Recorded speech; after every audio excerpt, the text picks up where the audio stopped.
Great leaders understand that they need to be both cognitively and emotionally empathetic.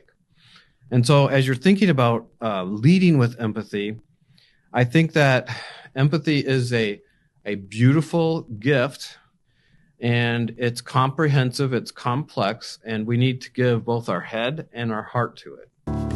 Welcome to the Leadership Currency Podcast, the podcast dedicated to helping leaders be free from the nonsense that keeps them from being their best self, centered around discussions about leadership development through the lens of ancient truth and timeless wisdom. And now your host, Dr. Doug McKinley.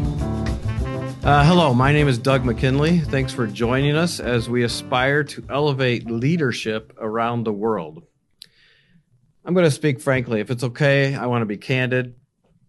If you desire to be a great leader of great impact, let's say 10x impact, and you don't know how to leverage your emotions into outcomes, emotions into psychological safety, then I'm just going to say on the record right now, you'll never get there. You'll never be a great leader. I understand that I'm making a bold statement, but I feel very strongly about a leader's effectiveness as it relates to their emotional self-regulation. We'll talk about that more in a little bit. For sure, there is historical evidence that might suggest that I'm wrong, but I think the world has changed, and I think the world no longer permits results-oriented leaders to be emotionally toxic or to show very little concern for people and their feelings. Said more succinctly, being smart and driven is no longer enough. You might ask, why am I qualified to say something like that? I'm probably not, but let me give you a little bit of my background. It might help you feel more comfortable about my bold statement. I'm traditionally trained as a clinical psychologist and worked clinically for nearly 20 years. Families, individuals, just imagine what you could think of working as a psychologist. And then around 2000, I started a career in leadership development and organizational psychology. And so for the past 15 or 20 years, I have spent much of my time working with people on how to self-regulate, how to manage emotional activities in their intrapsychic personality as also interorganizational dynamics. I have keenly observed the role that emotions play in the interpersonal space, as well as the impact of a leader, how emotions impact a leader's effectiveness. As I mentioned, most of my time is spent in conversations with leaders, perhaps like you, teasing out the struggle of things like managing people. If you've worked with people any length of time, managing them is always a very difficult challenge. Sounds easy, but it's just not. Another one is addressing conflict. How do you mitigate conflict between two high-capacity leaders? This is how I spend much of my time in conversations. And then simply the last thing I think leaders do, are at least charged to do, is to cast vision and develop strategies. But you have to enroll people in those. And people are messy. They have their own ways, subjective ways of seeing things. And so in these conversations with leaders around the country, I've been privileged to pull back the curtain and hear what some of the struggles are, some of the difficulties that leaders face as they engage in those three areas: managing people, managing conflict, and then enrolling people in vision and strategy. So hopefully that will give you some confidence in what I'm saying to you has some merit. It's not going to be perfect because it's spoken by me, but I'm going to give you my best knowledge and tips on this area. And particularly the area that I'm calling this topic of is emotional intelligence. What is the advantage of being an emotionally intelligent leader? I worked with a leader recently. His name, let's call him John. And he's been struggling with a leader in his organization that has just knocked it out of the park in terms of being a results-oriented leader, driven, very capable, competent at delivering outcomes. However, over the last 18 months, he's starting to get reports that people feel unsafe around them, that they don't feel supported, they don't feel encouraged. And because of that, this particular leader is starting to lose their impact in the organization. And particularly with the leader I was working with, he's really challenged with what is he supposed to do with that. So the conversation for us spent over the last 6 months or so is, tell me about this. Tell me about the feedback you're getting. What is it? Is it related to, being unsafe? Is it related to, legal kinds of dynamics? Just teasing out all of those ramifications. And unfortunately for this particular situation, we uncovered that there was formal complaints being lodged against this leader. And the leader I was working with was hanging on to this person because they needed him. He delivered for them. He was a rock star in the delivery side of things. And it was just such a big loss to have to lose a leader because they can't get along with others. Unfortunately, this is a story that I hear a lot, especially in the space that I work in. So if that's the kind of situation that you find yourself in, or the reverse, where you have just an incredibly nice human being, but not a competent one because they can't figure out how to leverage their ability to get along with people into delivering results, that's a different way of looking at competency or literacy in the emotional intelligence world. So that's what we're talking about. Had I given this talk 15 years ago, frankly, especially in the US, I would normally start with, what is emotional intelligence and why does it matter? That's how I would start all talks, because nobody had even heard about it 20 years ago. And yet today, I think that's changed. I think people at least have heard about emotional intelligence. I assume if you're listening to this, that you've probably heard about this topic. If you haven't, it's emerging. It's become almost mainstream, I would say, at least in the US. And so today, I don't think it's as necessary to spend a lot of time in defining emotional intelligence. I'd rather talk to you specifically about how to develop it. So one of the most important questions that I get asked all the time is it something I can develop? If I don't have it naturally, can I develop it? And so the answer is yes. And that's why I want to spend some time with you talking about it. I'm going to particularly go into one vertical around this topic that I think is a very broad topic, lots of things to learn. So I encourage you to get out there and research emotional intelligence. Goleman is the one that kind of made it famous in his book called The Emotional Intelligence at Work. And then there's another book called Resonant Leadership that's been wildly popular. Probably the most practical one that I've read recently in the last 5 years is called Ego versus EQ. And another consultant leadership development person like me wrote it, and it's just spectacular. She's a great author and really describes in usable terms why emotional intelligence matters. So we're here to not only bring you up to date on the latest definitions and distinctions around emotional intelligence, but specifically, I want to give you a tool, a step, a pathway, a first step to continue to develop this. If you're already on the path, then hopefully it'll just encourage you and reinforce some of the things you're doing. If this is new to you, I think it'll be super helpful. All right, let's get started. Let's talk about basically, briefly, what is emotional intelligence? I'm going to give you an academic definition of emotional intelligence. That's sort of it covers the comprehensive view of it. And then I'm going to give you a practitioner's definition of emotional intelligence. I think both are useful, and that's why I'm going to give both to them. I think one is sticky and you won't forget it. The other one is kind of long and it has a lot of context to it. So Salovey and Mayer are one of the authors of the book called Resonant Leadership. Their definition, and they used it to guide them to develop a really world-class assessment called the Mesquite. You can look that up. It's an acronym for their 360 emotional intelligence tool. Here's how they define emotional intelligence. It is the subset of social intelligence that involves the ability to monitor one's own feelings and the feelings and emotions of others. It's the ability to monitor one's own feelings and the feelings of others. and to discriminate among those feelings and to use this information to guide one's thinking and actions. Okay, there's sort of a three-step process. So it's understanding your own feelings. It's also being able to understand the emotions and feelings of another person, step 2. And step 3 is to be able to discriminate amongst those feelings so that you can use it to help guide your thinking and actions. Think about that. Emotions are there to serve your thinking and your actions. Very important step in the development process.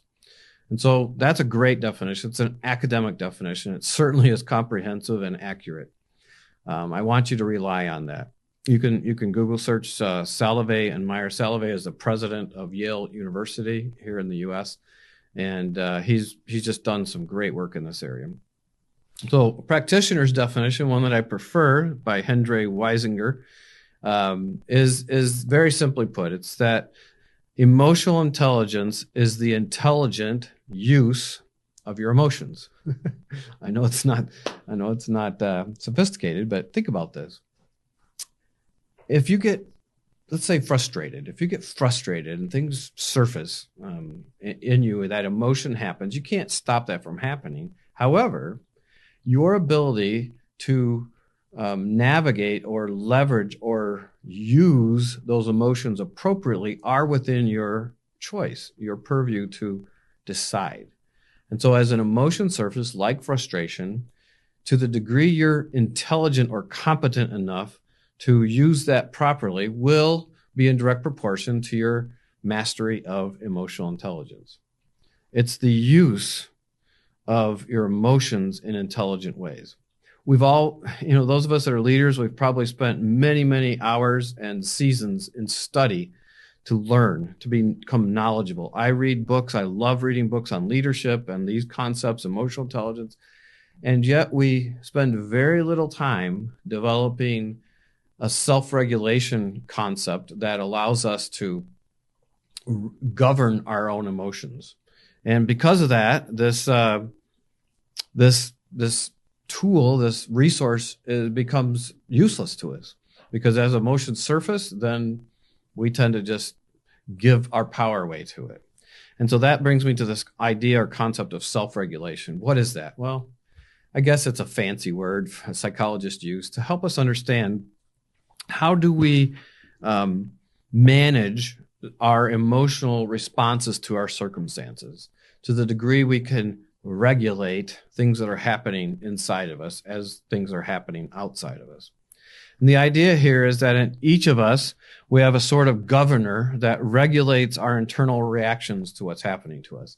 So let's take anger. Frustration's a smaller version of that, but if you take anger, if you get really angry about something, if you don't have any kind of filter that knows how to sort of put a damper on that and contain it, especially when you're in one of those high impact moments, then you might just explode. Many of us do, and we've all been guilty of that. And that ability to control that impulse, to manage to suppress the emotion to the degree that we can be appropriate to the situation, is our self-regulation capacity. And so this term of art, this idea of self-regulating, has become very popular because it's important.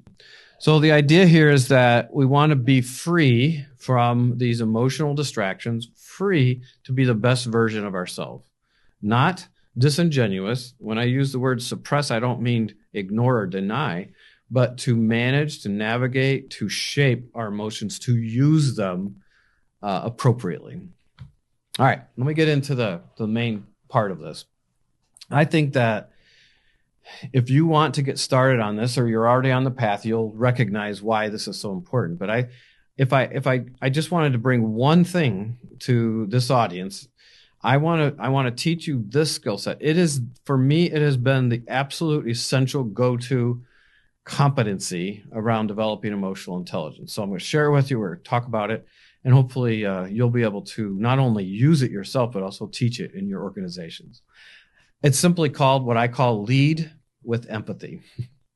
Lead with empathy. I know it sounds silly, but I think after I get through explaining it and understand the benefits of it, hopefully you'll you'll partner with me in agreeing that it's something we really all need to practice consistently and better. So let's start with this idea of empathy. Leading with empathy. We'll come back to leading in a minute, but empathy. Empathy is a term that is often misunderstood. It's something that I want to bring some clarity to for you, and I think by doing so, it might help you, especially there's one particular reason that I think we need to understand empathy, let alone that it's the go-to tool for being emotionally intelligent. And this is that we tend to misunderstand the distinction between empathy and sympathy. Empathy and sympathy. So simply put, sympathy is how I feel. Empathy is how you feel. You with me? So I'll say it again. Simply put, when you're being sympathetic, you're sympathizing, you're feeling, you're moved to an emotion because you're experiencing what somebody else is experiencing. You're feeling a powerful feeling because of what's going on with someone else. That's sympathy. Empathy is very different. Empathy is not how you feel. It's actually imagining how someone else feels. What is it like for them? I know it's subtle, but stay with me here. Sympathy is how I feel. Empathy is how you feel. And my ability to understand what it's like to be you, to feel like you, not to feel like me if I were you. See the difference? A lot of people think they're being empathetic because I relate to that. I feel that when I'd feel that too. I'd be embarrassed too if that happened to me. That's sympathy. That's not empathy. Why is that important? Let me give you a very practical example. I'm very honored. I get to work with military families, particularly Gold Star families. And in the U.S., that is a designation that's given to military family members that lose a loved one, usually in battle, but however, when they're enlisted and part of the military. And it happens, especially this past decade, it happens far too often. And so it's a very noble place for families to be, to lose somebody that's basically given up their life for our safety and for our country. But the psychological ramifications, nevertheless, are present. And so I get to work with these families that have lost loved ones, and we do these intensives a couple times a year. And one particular wife of a soldier was lost. She's just really been devastated by the losses in her life. Not only lost her husband, she lost her 2 daughters. And it's such a difficult thing that every time I hear her tell the story, which she's now part of my team, I've enrolled her, and she's just such a powerful, inspirational speaker. I've enrolled her to be part of our team as we work with families. Every time I hear her talk about the story that she's gone through, I get weepy. I'm moved by her story. It's just so painful to imagine what it's like, and my emotions are moved. And one time I was trying to introduce her, and we were up front talking together, and she goes, Doug, she turned to me and she goes, Doug, it's not helpful for you to keep crying. Like, you're not helpful to me if you're crying. Like, you need to be here to help me. And I'll never forget that. I just looked at her and I go, I'm so sorry. Essentially, that sounds crazy, but essentially I was being selfish by being caught up by my own pain, by vicariously watching what she was going through. And she found that not to be helpful. Just because I was feeling so sad and so hurtful for her, I was not available to help her with what we were doing. And at that point, I was leading and facilitating a conversation. And so that's an example of me being sympathetic, not empathetic. What she really needed me to do is to be there for her and see things and feel things through her eyes. And when I do that, she's told me that I am good at that sometimes. And so when I do that, it's powerful and it's so super helpful. And that's why she joined our team to help us in this. So that's a distinction that I think is such a big deal. If you're going to lead with empathy, you need to understand that it's for them. It's not for you. You're not trying to generate an emotional response. You're trying to join and partner with and see things through another person's lens.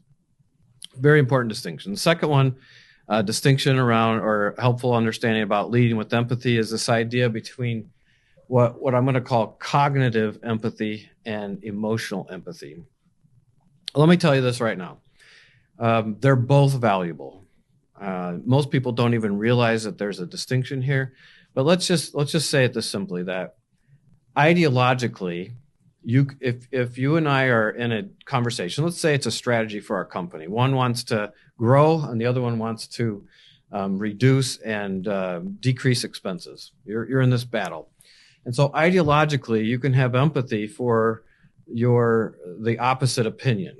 You could take the other side and have ideological empathy. You could have your thoughts can say, okay, I understand why you're thinking that way. And it's super helpful, especially when you're trying to get to the best answer, when you're developing strategies and you're making decisions. You need to be able to have cognitive empathy and understand diverse points of view. However, that's not completely the benefit of being empathetic. There's also this emotional side, because what can happen in those settings, and it does often when I facilitate strategic planning sessions, it happens is that people tend to say, yeah, I could see your point of view, and then they just dismiss whatever they just said. Yes, I see that point of view, and then off they go. But I'm going this direction with very little to no regard for that person's perspective and how they feel about it. Let's say in a nonprofit setting, certainly in nonprofits where there's more of a cause, at least an obvious cause, people get really frustrated. They work themselves up because it's their heart. It's who they are. They really believe in that. And that can be extremely dismissive, and it can be a mistake that great leaders don't make. Great leaders understand that they need to be both cognitively and emotionally empathetic. And so as you're thinking about leading with empathy, I think that empathy is a beautiful gift, and it's comprehensive, it's complex, and we need to give both our head and our heart to it. Now, sometimes our heart's not needed. Let's just say it's a decision about cost-benefit analysis or opportunity costs, and you're just doing financial whatever, and it's not cause-based, and okay, then use cognitive empathy.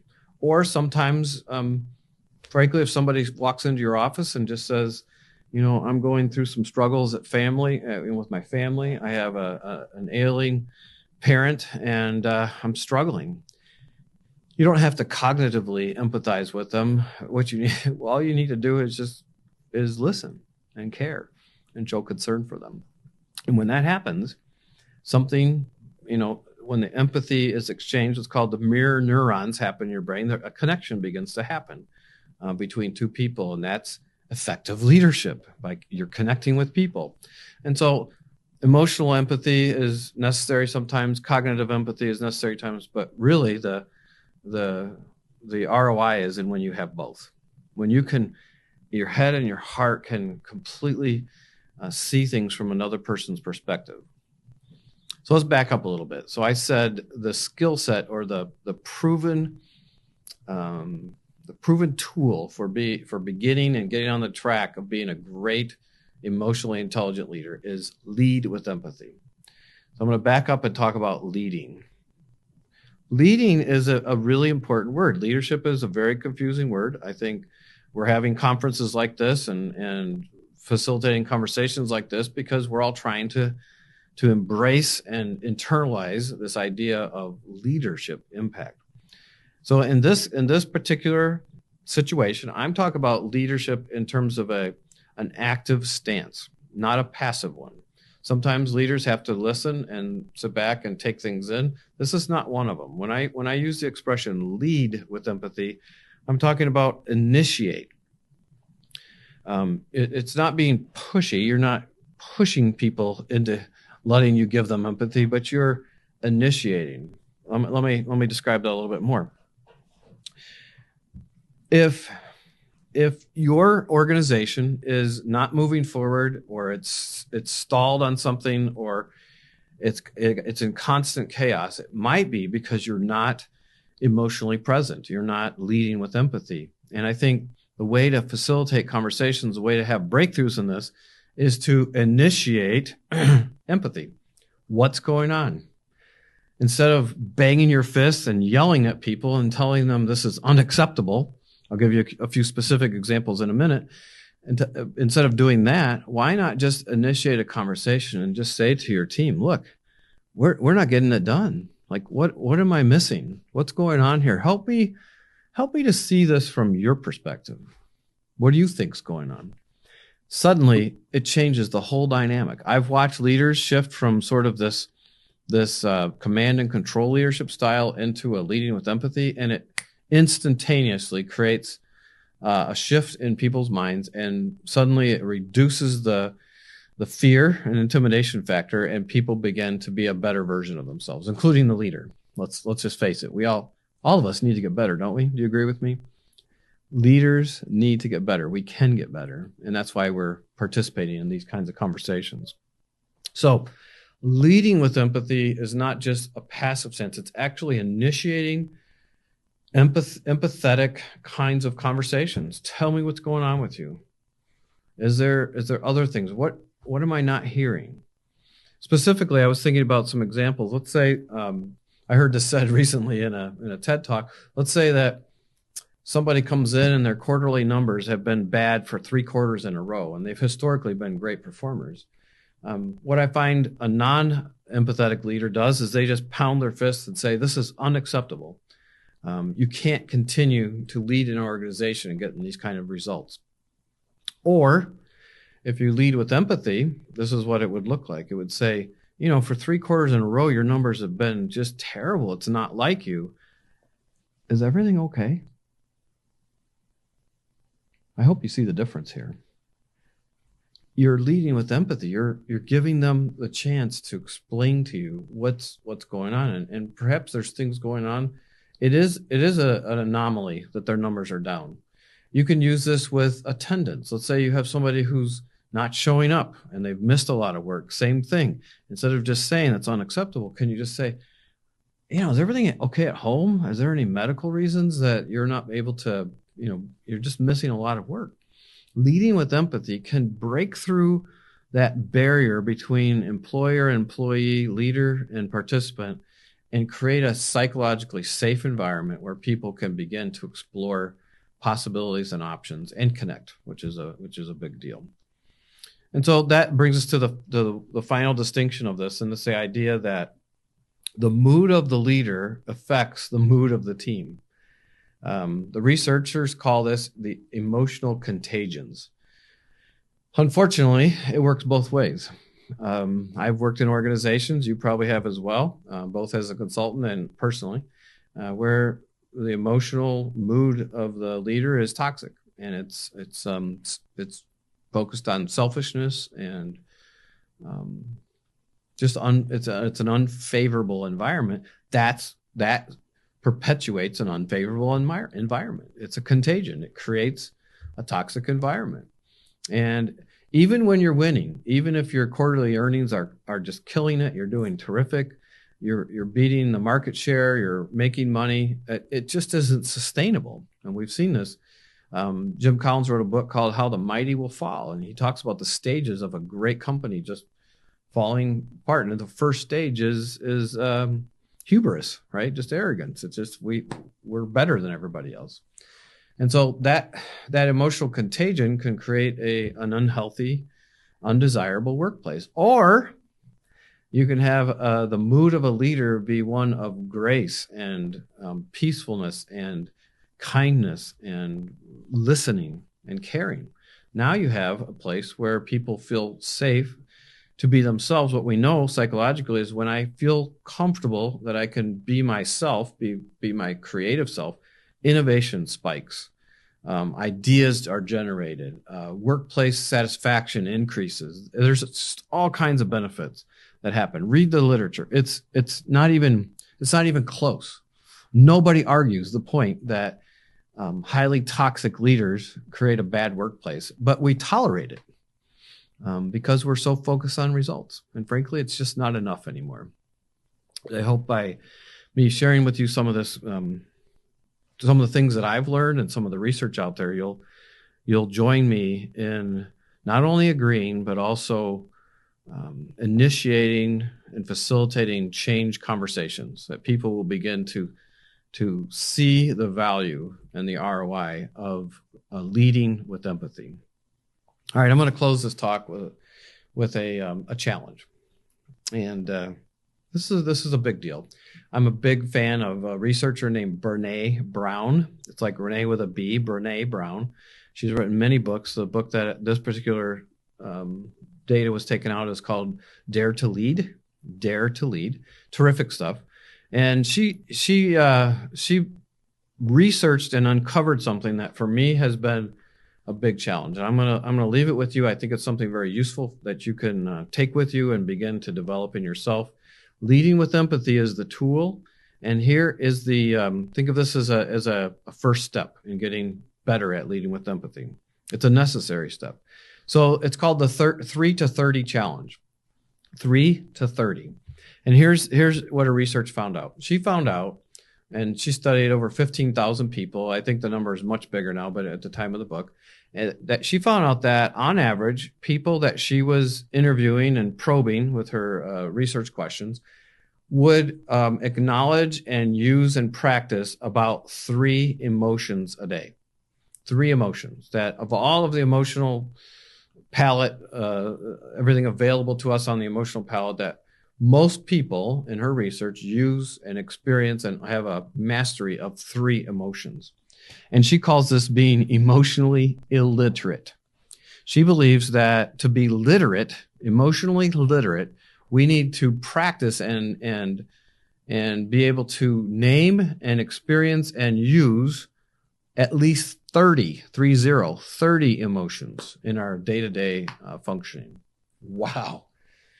The ramifications of this are huge. So essentially what we have, it reminds me of I don't know if you like to play golf, but I like to play golf. It reminds me of whenever I get frustrated, whenever I'm just golfing terribly, I always just take one club. It's usually a 5-iron, and I finish the round out with my 5-iron. I have a whole bag of clubs that are sitting there. I don't know, 10 or 12 different golf clubs that I can use, but I'm so terrible at all of them. I just take my 5-iron and I use it the rest of the way. Maybe you've done that too. It's kind of silly, but it's what I do because I don't know what else to do. And so what I've done is I've eliminated all of the tools in my tool bag and just narrowed it down to one thing. So when I'm driving off the tee, I have to use my 5-iron. When I'm out in the middle of a fairway or by a tree in the sand, wherever on the green, I've got a 5-iron. And that's essentially what people are doing emotionally. They're limiting their tools and their capabilities down to 3, just 3 little tools when you have 30 available to you, or could have 30 available to you. You're just not refining your game. You might be okay, you might be average, but you're not going to be a great leader with great impact. You're not going to be a 10x leader if you only have access to 3 emotions. So the 3 to 30 challenge is this. Let's get better at that. Let's move our awareness and our usefulness of emotions from 3 to 30. Let's get on that progression.